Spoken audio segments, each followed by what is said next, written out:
네, 반갑습니다, 여러분. 조코피디의 조현일입니다. 자, 오늘 2월 4일 화요일입니다. 루카 돈치치와 앤서니 데이비스의 트레이드가 지난 일요일에 딜이 단행됐으니 이제 이틀이 지났습니다만 서서히 이제 뒷이야기들이 나오더라고요. 저도 일요일에는 너무 급하게 찍다 보니까 찍으면서도 굉장히 어안이 벙벙했었는데, 자, 여러 또 외신들을 살펴보고 제가 돈치치와 AD의 역대급 트레이드 10가지 뒷이야기를 한번 정리를 해봤습니다. 자, 첫 번째, 돈치치를 내보낸 이유, 표면적으로는 다들 나와 있죠. 돈치치에 대한 몸 상태, 컨디셔닝에 대한 우려, 그 다음에 이번 여름에 돈치치에게 슈퍼맥스를 줬어야 됐잖아요. 5년에 345밀을 줘야 되는 상황이었기 때문에 계약 문제도 있었습니다. 자, 정리를 해보면 일단 댈러스, 루카 돈치치의 컨디셔닝도 문제였지만 일단 기본적으로 돈치치는 이제 코트 위에서 약점도 있는 선수죠. 대부분이 강점이지만 더 하물며 약점이 없는 선수가 어디 있겠습니까마는 수비가 굉장히 소극적입니다. 지난 시즌에 플레이오프에서 스틸 1위에 오르긴 했습니다만 기본적으로 좀 수비는 게으르게 하는 편이죠. 여기에다가 공 없는 움직임이 부족합니다. 내가 항상 내 손에 볼이 있어야 위력을 발휘하는 타입이고 오프 더 볼 움직임은 거의 없는 선수죠. 자, 그리고 경기 막판에 이제 무리한 판단도 있었다, 이런 평가를 내릴 수도 있지만 이거는 사실 정말 약점을 억지로 끄집어낸 거고, 이런 약점을 강점이 메우고도 남는 자원입니다. 자, 하지만 댈러스는 어느 순간부터 이제 이 모든 돈치치의 약점들이 굉장히 크게 보였겠죠. 자, 하지만 결정적인 문제는 체중 문제였습니다. 일단 ESPN의 팀 맥마흔의 보도에 따르면 댈러스는 돈치치의 부실한 자기관리 능력 때문에 굉장히 불만이 컸다. 그리고 이런 부실한 몸관리, 그 다음에 체중 관리에 대한 이슈 때문에 부상으로 결장하는 경기 수가 늘어났다. 그래서 질려버렸다. 이런 보도도 있었습니다. 자, 그리고 또 댈러스는 지금 돈치치가 종아리 부상으로 빠져 있잖아요. 이 종아리 부상을 입은 돈치치의 몸 상태가 지금 당장보다는 향후에 더 큰 문제를 일으킬 수 있다라고 판단을 했다고 합니다. 아예 어린 반프로치 없는 이야기는 아니죠. 왜냐하면 루카 돈치치는 10대 중반 때부터 레알 마드리드에서 프로 생활을 시작했습니다. 자, 그렇기 때문에 여느 다른 1999년생 선수들보다는 마일리지가 많이 쌓여 있습니다. 그리고 돈치치는 커리어 내내 지금 체중 이슈를 안고 있기 때문에 댈러스가 과연 25살이지만 이 선수에게 이런 계약을 주는 게 맞느냐, 이런 생각이 들 수는 있는 거죠. 자, 그리고 연결된 문제는 결국 계약 문제입니다. 팀 맥마흔이 보도를 했는데요. 돈치치의 부족한 자기관리 능력, 또 컨디션에 대한 우려 때문에 댈러스는 돈치치와 맺는 슈퍼맥스 연장 계약을 망설였다라고 보도를 했습니다. 그러니까 이 정도 돈 주고 퍼지면 어떡하지? 이 정도 돈을 줬는데 몸값을 못하면 어떡하지라는 우려가 컸던 거죠. 그래서 그렇게 속 시끄러워지기 전에 빨리 이제 딜을 했다는 건데, 자, 하지만 저는 이 이야기는 그렇게 와닿지는 않습니다. 왜냐하면 슈퍼맥스 계약을 맺은 이후에 트레이드 시장을 기웃거려도 충분합니다. 내가 이 계약을 맺는다고 해서 무조건 돈치치와 영원히 갈 수 있는 건 아니잖아요. 차라리 슈퍼맥스 계약을 맺고 나서 트레이드 시장 기웃거리면 훨씬 더 많은 자산들을 뽑아올 수도 있었겠죠. 그 전에 서둘러서 트레이드할 이유는 없었다고 보는데, 그만큼 니코 해리슨 단장이나 패트릭 두명이나 굉장히 댈러스 구단 쪽에서 돈치치를 아주 싫어했음을 알 수가 있습니다. 자, 그러면서 돈치치를 내보냈습니다. 자, 두 번째, 트레이드 타이밍과 이제 공존 이슈에 대해서 한번 살펴보겠습니다. 저는 이번 딜이 댈러스가 정말 바보 등신 같은 그런 딜을 했다라고 여전히 생각을 합니다만, 일단 트레이드 시점이 너무 좋지 못했어요. 돈치치가 맹활약하면서 건강을 과시하고 건재를 과시하는 시점이 아니라 부상으로 빠진 타이밍에 딜이 진행됐잖아요. 그러면 스스로 가치를 하락시킬 수밖에 없습니다. 물론 나머지 28개 팀, 레이커스, 댈러스를 제외한 28개 팀에 입찰을 한 건 아니지만, 그래도 돈치치가 건강했더라면 뭐라도 하나 더 뽑아올 수 있었을 텐데, 돈치치가 쓰러진 시점에 딜을 했으니 댈러스 입장에서는 내 상품이 굉장히 신선하고 싱싱할 때 팔지 못했던 거죠. 자, 그리고 앤서니 데이비스와 라이블리의 공존 문제 역시 이슈가 될 가능성이 높습니다. 제가 어제 컨텐츠에서도 말씀드렸듯이 라이블리 이세는 슛이 없어요. 데니얼 게포드도 마찬가지입니다. 네, 그런데 현대농구에서 데이비스 라이블리, 데이비스 게포드, 야, 이거 스페이싱 될까요? 거기에다가 멀티 볼 핸들러가 아니라 싱글 볼 핸들러예요. 그것도 카이리 어빙은 헤비 볼 핸들러가 아닌데, 그렇다면 이 빅맨들, 슈팅을 던지지 못하는 빅맨들을 어떻게 살릴 수 있느냐? 이런 문제도 생길 수 있는 거죠. 그래서 결국에 저는 PJ 워싱턴 4번 그리고 앤서니 데이비스 5번의 그림이 나올 것이다. 데이비스는 댈러스를 가서도 4번이 아니라 5번으로 뛰는 시간이 만만치 않을 것이다 라고 생각을 합니다. 그래서 트레이드 타이밍도 별로고 공존 이슈도 갖고 있다. 댈러스 제이슨 키드 감독이 현재 전 지구상에서 가장 머리가 아픈 인물이 아닐까 생각을 합니다. 자, 그리고 트레이드 이 평가에 대해서 이야기를 하자면 저는 댈러스의 트레이드 득실을 떠나서 저는 팀 구단의 정체성, 그 다음에 구단에 대한 팬들과 선수들의 충성심 이런 것들이 날아갔다고 생각을 해요. 자, 일단 돈치치의 컨디셔닝과 별개로 사실은 시간이 지날수록 돈치치의 실력이 줄지 않았습니다. 몸무게도 늘었지만 영향력, 활약상, 생산력도 동반 증가했어요. 그런데 돈치치에 대해서 가장 댈러스가 우려하고 또 팬들이 걱정을 하는 건 그냥 먹고 들어눕지 않을까, 먹튀되지 않을까 이런 부분이잖아요. 그런데 제가 계산을 해봤습니다. 지난 시즌까지 돈치치는 팀이 치른 472경기, 그러니까 돈치치가 프로에 데뷔하고 나서 472경기를 치를 수 있었는데 이 가운데 400경기를 뛰었어요. 그러면 출석률 계산을 해보니까 84.8%입니다. 높은 거잖아요. 그렇잖아요. 물론 미친 듯이 아이언맨은 아니지만 그래도 이 정도면 현대농구에서 빠진 횟수 자체가 그렇게 많다고 보기는 어렵습니다. 한 시즌에 65경기 정도 뛰는 거니까 딱 올 NBA나 MVP 투표를 받을 수 있는 그런 딱 자격을 유지하는 정도잖아요.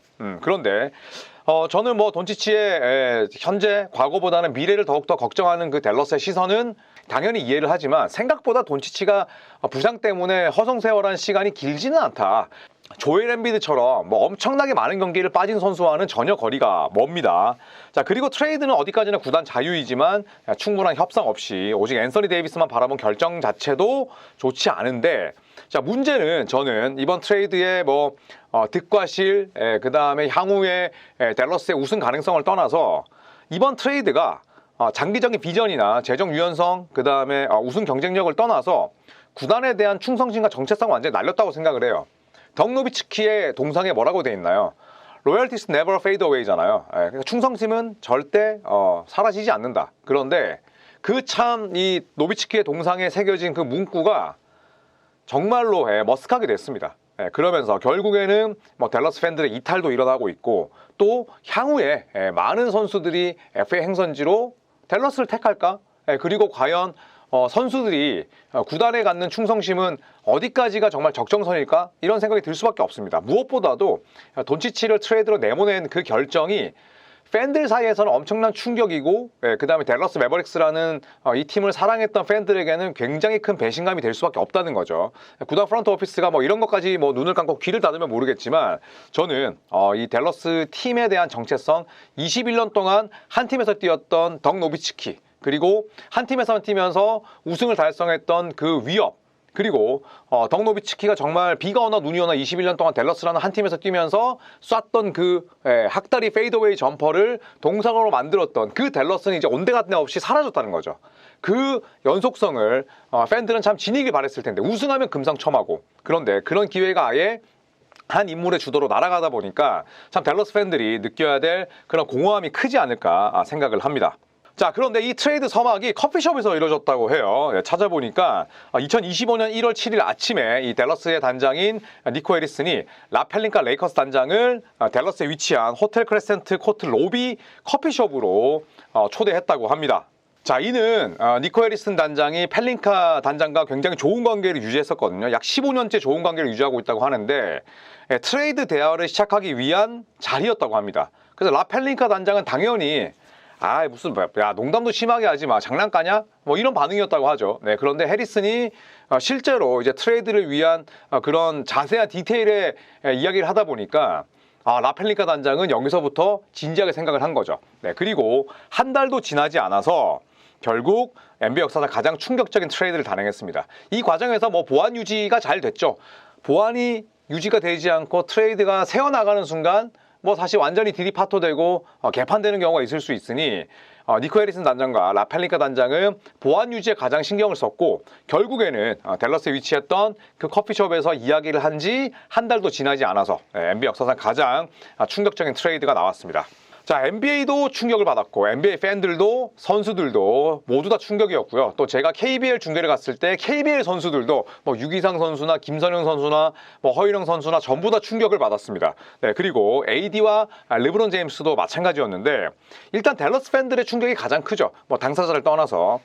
아주 분노를 표출하면서 덩 노비츠키 동상 앞에 루카 돈치치의 유니폼을 투척했습니다. 이거는 뭐 돈치치에 대한 화를 표하는 게 아니라 우리는 그냥 댈러스 니네를 보이콧할 거야. 이런 표시라고 보면 되겠죠. 그리고 댈러스 구단의 공식 인스타 계정 70만 이상 언팔이 됐고요. 루카 돈치치는 동료 및 팬들에 대한 감사글을 남겼지만 트레이드를 주도했던 니코 해리슨 단장의 전화는 받지 않고 응대도 하지 않았다고 합니다. 자, 그리고 트레이드 발표 이전에 앤서니 데이비스는 부상이었습니다. 복부 염좌 때문에 동부 원정을 따라가지 않았어요. 그래서 LA에 위치한 자택에서 뉴욕 닉스전을 시청을 했고 그 경기에서 레이커스는 데이비스 없이 승리를 따냈습니다. 자, 그리고 데이비스가 승리를 이끈 동료들에게 문자를 보냈대요. 문자 메시지를 보내면서 너무너무 고생했다 이런 메시지를 보내고 있는 와중에 본인이 트레이드가 되었다는 소식을 인지했다고 합니다. 참 그 기분이 어떨까요? 본인도 너무너무 큰 충격이었겠죠. 르브론 제임스도 마찬가지였습니다. 제가 아까 보안 유지라고 말씀을 드렸는데 르브론도 전혀 몰랐던 것 같아요. 뉴욕에서 이제 경기 끝나고 저녁 식사를 하던 도중에 ESPN의 샴즈가 트레이드 소식을 전하기 몇 분 전에 펠린카로부터 전화를 받았고 또 아들인 브로니 제임스도 직접 핸드폰을 보여주면서 아빠 진짜 이 딜은 일어나는 거래요 이렇게 말을 해줬다고 합니다. 정말 르브론이 몰랐던 거죠. 자, 그렇다면 니코 해리슨이라는 인물을 여기서 빼놓을 수가 없습니다. 왜냐? 트레이드를 주도했고 단행했던 인물이기 때문인데 해리슨의 트레이드 본인의 철칙이 있더라고요. 뭐냐면 돈치치 같은 수준의 선수를 트레이드할 때는 협상 과정보다는 그러니까 내가 어떤 식으로 딜을 하고 있고 뭐 공표하기보다는 자신이 그러니까 내가 트레이드를 하기로 마음을 먹었다면 단장이나 프론트 오피스가 원하는 조건이 최선이라 판단을 했다. 그러니까 그냥 경주마처럼 앞만 보고 가는 거예요. 여기저기 재지 않고 비딩시키지 않고 입찰시키지 않고 그냥 이것만 나는 들어오면 그냥 그대로 고하겠다. 이런 마인드인 거죠. 그리고 이렇게 본인만의 철칙을 세운 배경은 만약에 이야기가 새어나가고 그 다음에 경쟁을 붙였을 때는 돈치치와 또 에이전트의 영향력을 행사할 수밖에 없기 때문에 그런 영향력의 행사를 막기 위함으로도 본인이 이제 그런 철칙을 세웠던 거죠. 또 팬덤도 당연히 반발할 수 있기 때문에 아무도 모르게 그리고 내가 AD를 완전히 콕 집어놨기 때문에 여기저기서 비교 견적 받아보고 뭐 이런 것보다는 그냥 딱 내가 판단했던 그 매물만 받아오면 오케이다라는 그런 입장을 견지했던 거죠. 자, 돈치치를 내보내기로 결정한 댈러스. 자, 이후에 레이커스에게 1라운드 픽 2장 주면 안 될까? 이렇게 얘기를 했다고 합니다. 그러자 라펠린카 단장은 1원 지하에 거절했다고 하죠. 그러면 난 딜 안 할 거야. 그러자 바로 니코 해리슨 댈러스 단장은 이 딜이 취소될까봐 없던 이야기로 하자. 한 장이면 오케이. 한 장이면 감사합니다 하고 결국 딜이 던된 거죠. 그러니까 협상의 기본 태도가 저는 별로라고 생각을 해요. 돈치치급 선수면 물론 보안이 새어나가는 문제는 있지만 이거는 경쟁시켜도 된다고 저는 보거든요. 하지만 뭐 본인의 철칙이 본인이 가지고 있는 가치관이 그렇다면 뭐 여기에 대해서는 또 더 이상 뭐 왈가왈부할 필요는 없을 것 같습니다만 결국에는 헐값에 판매하게 됐습니다.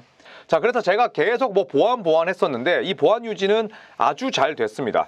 댈러스의 니코 해리슨 단장과 레이커스 라펠린카는 오랜 인연을 바탕으로 협상을 했기 때문에 서로 이야기가 새어나가지 않았고요. 그 다음에 삼각딜에 유타 재즈가 포함됐잖아요. 꼽사리로. 그런데 거래가 성사되기 1시간 전까지도 자세한 내막을 몰랐다고 합니다. 특히나 데니 에인지 사장. 뭐 트레이드에 대해서 엄청나게 노하우도 있고 본인도 재밌어하고 진짜 뭐 딜에 미친 사람이잖아요. 그런데 데니 에인지 사장조차 딜 30분 전에야 돈치치가 이번 트레이드 내용에 포함됐음을 인지했다고 합니다. 그러니까 미친 듯한 보안이 형성이 된 거죠. 2중, 3중, 4중으로 그냥 철저하게 비밀리에 붙인 겁니다. 유타 재즈조차 삼각 딜에 들어왔는데 돈치치 딜을 30분 전에 알았다고 하니 보안 유지는 진짜 기똥차게 했다. 이것도 둘 간의 신뢰가 있기 때문에 2010년대 초반부터 둘이 막역하게 지냈기 때문에 저는 가능한 딜이었다고 생각을 합니다. 자, 하지만 댈러스 팬들 입장에서는 마크 큐반 구단주가 그리울 수밖에 없어요. 지금 마크 큐반 구단주는 지분의 대다수를 팔았습니다. 그리고 이건 뭐 제가 나중에 이야기를 할 테고 일단 댈러스 팬들 뿐만 아니라 마크 큐반 구단주 역시도 돈치치를 떠나보낼 가능성은 전혀 고려하지도 않았고 또 돈치치에 대한 애정도 높았죠. 왜냐하면 트레이 영과 드래프트 데이 트레이드를 통해서 직접 데려온 인물이잖아요. 그렇기 때문에 큐반 구단주는 노비츠키를 너무나 사랑했고 그리고 그 이후의 애정을 돈치치에게 다 쏟았습니다. 물론 이런 얘기도 했죠.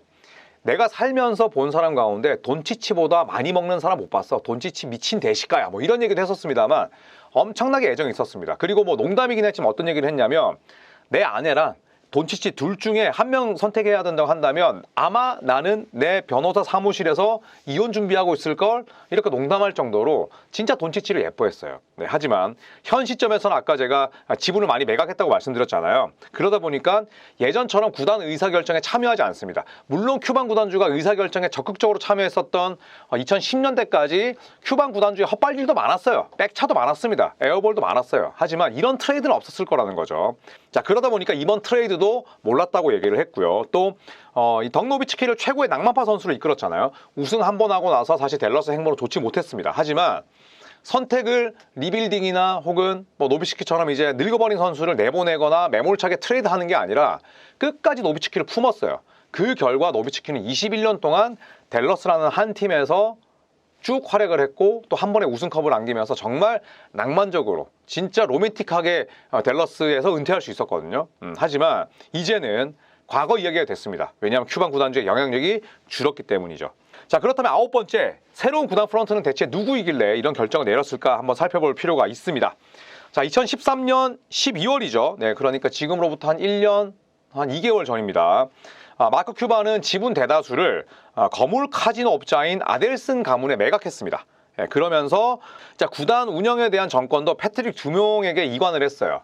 그러니까 이 두 명은 엄청나게 부자고 뭐 또 운영을 잘하는 사람일 수 있지만 농구에 대한 이해도는 거의 없는 사람들입니다. 그러니까 뭐 큐반 구단주가 애정을 갖고 팀을 운영하면서 우승도 시켰지만 헛발질도 많이 했다고 하더라도 이 두 명은 아예 그냥 뭐 농구에 대한 그런 기본적인 뭐 철학이나 또 혹은 지식 자체가 없었던 거죠. 네, 그러니까 농구에 관심이 없는 구단 수뇌부로 인해서 이제 물갈이가 완전히 됐고요. 그러면서 댈러스의 방향성이 급격하게 변했습니다.